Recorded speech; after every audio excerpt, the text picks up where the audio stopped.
L'homme a été créé pour qu'il puisse faire le lien entre le haut et le bas. Et cette chose-là, c'est-à-dire cette jonction, qu'on peut appeler, si on veut lui donner un nom, on peut l'appeler Shalom.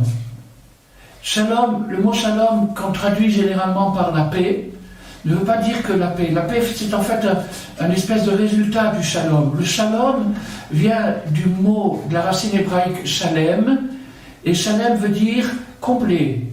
Complet, ça veut dire qui tient compte des deux extrêmes, qui arrive à concilier les deux extrêmes, le haut et le bas. Donc ça, c'est le Shalom. Et donc ce Shalom, qui est par exemple quand quelqu'un a trouvé la paix intérieure, ça veut dire qu'il a réussi à concilier les besoins de son âme avec ceux de son corps, dans une conciliation harmonieuse et vraie, qui ne soit pas basée sur des compromis, mais qui soit vraiment basée sur la nécessité de chacun des partenaires. Donc, maintenant, d'une manière individuelle, il y a un shalom, il y a le Ben Ishraï qui nous dit quelque chose de magnifique. Le Ben Ishraï nous dit la guerre permanente entre le corps et l'âme, c'est une guerre d'intérêt. Le corps a un intérêt immédiat, matériel et profiteur, tandis que l'âme a des intérêts spirituels détachés, sublimes, célestes.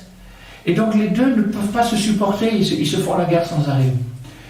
Alors le Ben Ishraï nous dit, il y a disons le sujet principal sur lequel ils se font la guerre, c'est sur la nourriture.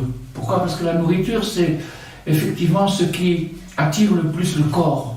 Le corps est attiré par la consommation, par la nourriture, et les sens qui font partie du corps, de ce qu'on appelle le corps, les sens sont attirés par la jouissance qu'ils peuvent tirer de la nourriture au point de vue de l'odeur, au point de vue du goût et bien entendu au point de vue du tactile, de l'impression de manger.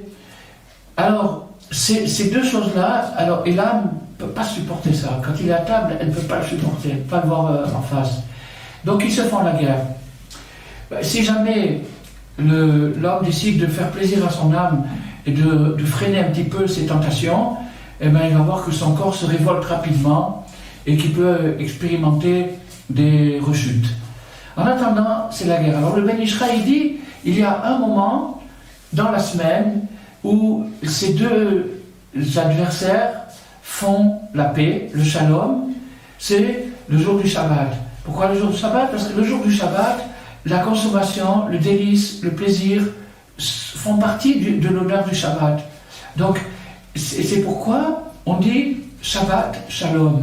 Shabbat Shalom, ça veut dire que l'idée de Shabbat, c'est l'union parfaite, la réconciliation des deux ennemis, le corps et l'âme, dans l'esprit du Shabbat. Donc celui qui vit son Shabbat Shalom, il a un peu de Shalom pour toute la semaine. Alors ça, c'est le Ben Ishraï qui explique cette chose-là.